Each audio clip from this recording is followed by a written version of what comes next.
Yo, what's good, everybody? It is your boy Golden Falls, Golden What Ifs, whatever you want to call me, and I'm back. This is part 2 of 2 of What If Deku had a magic quirk. As always, if you guys enjoyed, please show some love. Leave a like, leave a sub, leave a comment down below, all that good stuff. And yeah, make sure to check the links in the description, Spotify, Discord, all that stuff. Spotify is actually fully caught up, so if you want to watch stuff over there, you definitely can. This video will be coming out basically the same time that it comes out on Spotify. I will say this, though. Sorry about being a little bit later in the day with this video. Some things came up, so I was like, you know what? I'm still going to record the video. I'm still going to get it out to y'all. But yeah, some things came up, so I was like, all right, I got to do that first, and then I can hopefully get the video out. And I'm going to get the video out. That is my goal. I want to get it out because I want to try to stay daily for y'all. I mean, I feel like I definitely can. I just need to stay locked in. But sorry, I don't mean to yap on so much. I don't want to waste that much more of your time, and I want to get right into where we left off. So let's get it. Izuku Midoriya and Katsuki Bakugo. They're going to face off with All Might, and it's going to be one for the ages. Because honestly, Izuku is not your typical hero, and it's pretty obvious that he's not. I mean, he scores pretty high in a lot of different regards, but when you face someone like, well, All Might, you have to get creative. You have to really think outside the box. And luckily enough, Izuku is one hell of a person at thinking outside the box. Because immediately they start overwhelming All Might with various different spells, different aspects of Bakugo's quirk, and even showing that Bakugo is able to utilize his explosions, and it begins creating various different elements, elemental effects that spread throughout the entirety of All Might, or at least on his body. And this would shock All Might. All Might would be at a loss for words, thinking he has no idea how these kids are doing this or what's even freaking going on, but they're freaking doing it. And he doesn't know exactly what's happening, but he's pretty damn impressed, to say the least. But in all honesty, there is no one-for-one easy fight against All Might, and they're giving it their absolute all to try to defeat him. But before you know it, Izuku would get an odd feeling and would begin sensing something on All Might himself, a weak spot that seems to be there or has been there for a very long time. So in one foul swoop, Izuku decides to basically get them out of there, get them out of this situation, and Bakugo wouldn't be too happy about this because he would basically show this mist cloud, a mist cloud that would show some sort of an illusion that would eventually lead to him and Bakugo getting out and, well, quote-unquote, escaping from the area. Bakugo would be pissed at Izuku, yelling at him, saying, "What the hell are you doing? What's going on? Why did you not let me fight him?" In which Izuku would tell him that he has his reasonings and he wanted to get him out of here, and he knows that he ain't gonna be happy about it, but All Might had some sort of injury, something that he didn't want to exploit and something he didn't want to hurt All Might with. And Bakugo hears this and thinks, you know what, fine, whatever, I'll take your word for it. I'll make sure to take your word for it and all that stuff. But of course, he's still pretty mad. Like, he wanted to take on All Might mano on mano, kind of like face off with him and give it his all, but of course that they still pass. So luckily enough, they don't have that much to complain about. But still, he wanted to face All Might, the greatest hero ever, one-on-one, but of course did not get that opportunity to fully do so. But luckily they still pass, and they head on to the forest training camp, which the forest training camp is a pretty simple one. I mean, they don't really have anything too eventful go on. More specifically, all they do really is just train the entire time, work out, get stronger, prepare themselves. Izuku is doing that specifically, learning and preparing and doing all of these different things to try and basically prep himself and prep his own skills to a degree that he's never done before. And that's the entirety of the forest training camp. Training, and learning more about his spells, learning more about what he can do, and learning more about anything he can possibly get his hands on. And one thing he starts messing with is an ability to teleport. He's not sure, but it seems like a teleportation, something that he's used or can use or has tried from time to time.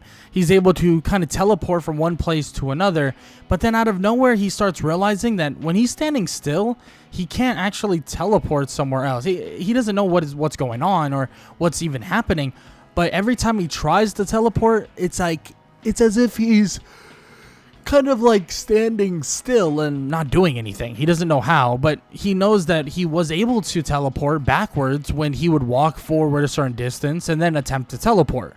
But he doesn't really know what's going on. But at least that's a thought that goes through his head and a thought that goes through his mind to an extent. And all he's thinking about is getting better with every ability. His Inferno, his Ice, his Storm-like powers, all these powers, they're very good. Very, very, very strong. But what he's trying to do is just implement even more, right? Implement an ability that makes his teammates stronger. Implement an ability that allows other people to do certain things. Same thing what he did with Bakugo. And he even starts working with Todoroki.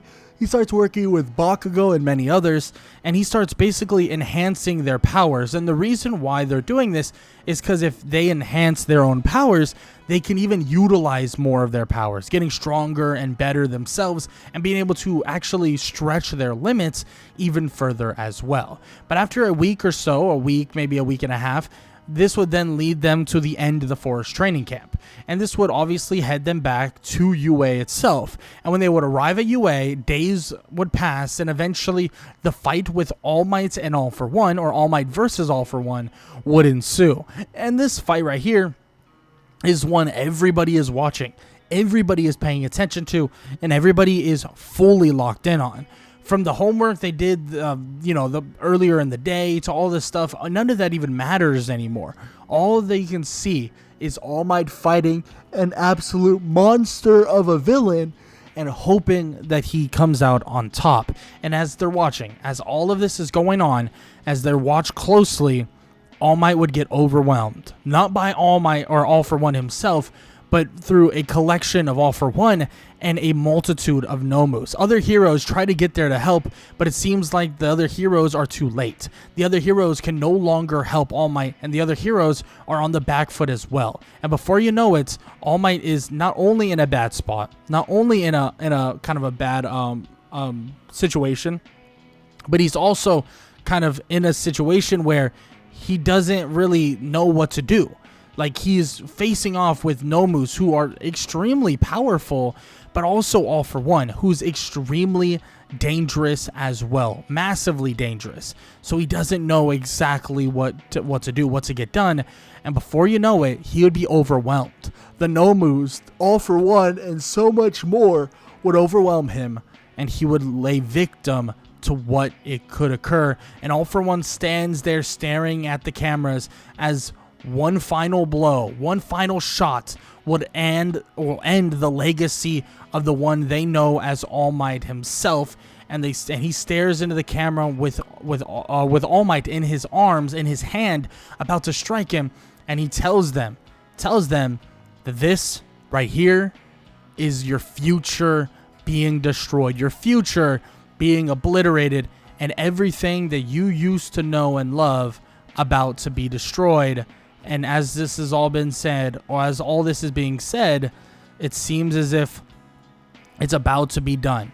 It's about to be over, and it seems as if All For One is about to close in on victory. But as this is happening, as all this is occurring, out of nowhere, Izuku would get a feeling of wanting to help, a feeling that he knows he can do something, and he focuses all his powers. He thinks hard enough to try and teleport over to the location. Aizawa tells him to not do anything too hastily, and as Izuku does this, as he tries to teleport to that location, he would find himself actually in his home. And he would run around, and he would look around, looking and asking his mother, "What's going on? How's All Might? What's happening?" And she asks him, "What's going on? Like, are you okay? Like, what's happening? What do you mean, where's All Might?" In which he's confused and asks, "Well, what's going on? Like, where is he? He was fighting." And Inko tells him that he wasn't fighting. Nothing is happening right now. All Might's at school, most likely. What's going on? In which he asks her, has she not looked at the TV? Has she not looked at... And he looks at the TV, turning it on, and nothing's happening. Nothing's going on. And then he asks her, "What time of the day is it?" And she would tell him it's still in the morning. They got to head off to school pretty soon. In which this would make him realize that the teleportation was not teleportation.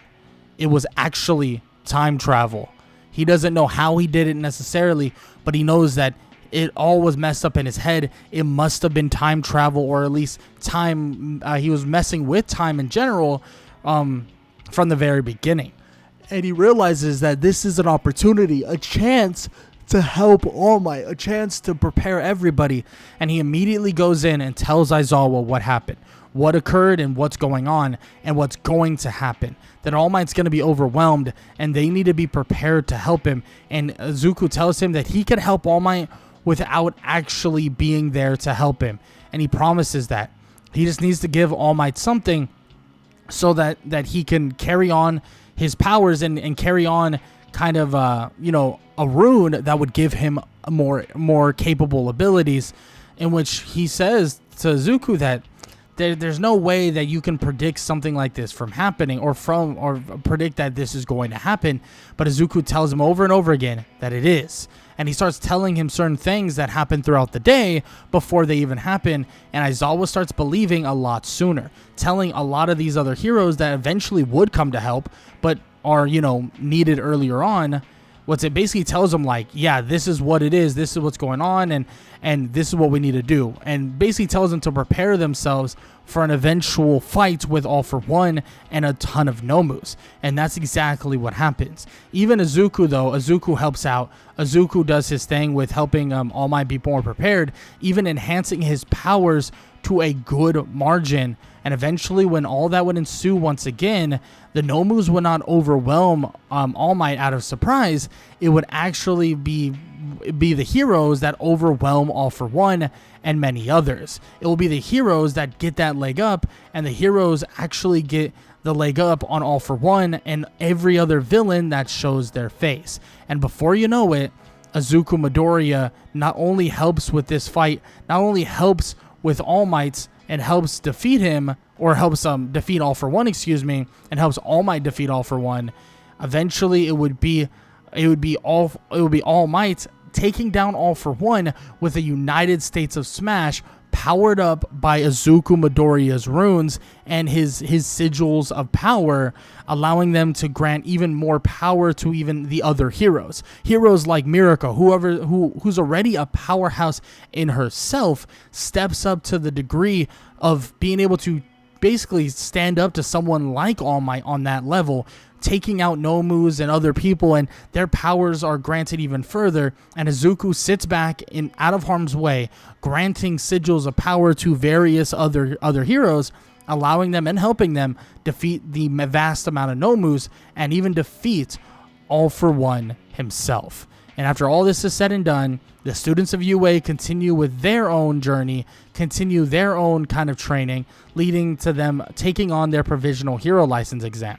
Now, the provisional hero license exam is pretty straightforward. Izuku has to eliminate like 3 people initially for the first round, and that's what he's able to do, at least with the help of a lot of his classmates. In terms of on his own, yes, he could handle himself on his own, but when they are all together, Izuku makes it look very easy because he's able to power up everybody, make everyone vastly stronger, and prepare everyone for literally any incoming attack, allowing them to really take a lot of control on the situation. Now, they go from actual full-on fighting to taking on kind of a rescue-like portion of this exam. And Izuku himself, he's pretty damn good at this as well, helping out and kind of saving people the way they need to be saved, and also kind of powering up people that need to be powered up in terms of literally needing to lift up heavy objects and all this other stuff. And Izuku helps with all of it, even kind of healing up people to an extent. I mean, he can't really full on heal people the way he would definitely want to with his magical abilities, but with kind of these runic abilities and runic kind of ways, he's able to do so much. But he does stay away from the ability to time travel. He just has a bad feeling about it. He knows that if he starts abusing it, he'll start basically getting rid of his time of his own life. I mean, the more you use it, the longer things get. And he even remembers he restarted things from that same day, and he could already feel a minor effect on it. So he's playing this very similar to like a full-on support hero, at least for the time being. And yes, he is capable. I mean, he has fire, he has ice, he has storm-like powers, lightning-like powers, electricity and stuff like that. But for the moment, he kind of stays away from utilizing all of that unless it is fully needed. So he holds off on that, and he continues training and preparing, and obviously after the provisional hero license exam, so that he can be more prepared if he ever has to use it again. But once he passes the provisional hero license exam, which he would do, helping out other students like Todoroki and Inasa take on Gang Orca and those villains, even with their little mess up and their miscommunications, Izuku is able to make them strong enough to where it doesn't necessarily matter, and Gang Orca actually is unable to necessarily keep up with the two of them, or well, the three of them, with Izuku Midoriya playing kind of like that support-like role. And with all that occurring and all that happening, eventually he would head on to the very next coming days, and he would be prepared for whatever's next. And the main thing that's next is him getting into a work study that he's extremely excited for, and one that he gets offered because of his help with All Might. And the reason why he gets offered it is, well, not because of the fact that he's, fully capable or anything like that. I mean, he definitely is, but the main reason why he gets it is because of how much he helped All Might, and somebody who's offering him in Sir Night-Eye really is a big fan of All Might and also carries him in high regard. So he's obviously going to allow him to join his agency, and obviously he's going to allow him to gain that knowledge. Of course, he did get a little bit of a test from Mirio not too long ago, and he's able to see what Izuku is capable of. But Izuku, in a traditional sense, isn't going to take on Mirio one-on-one.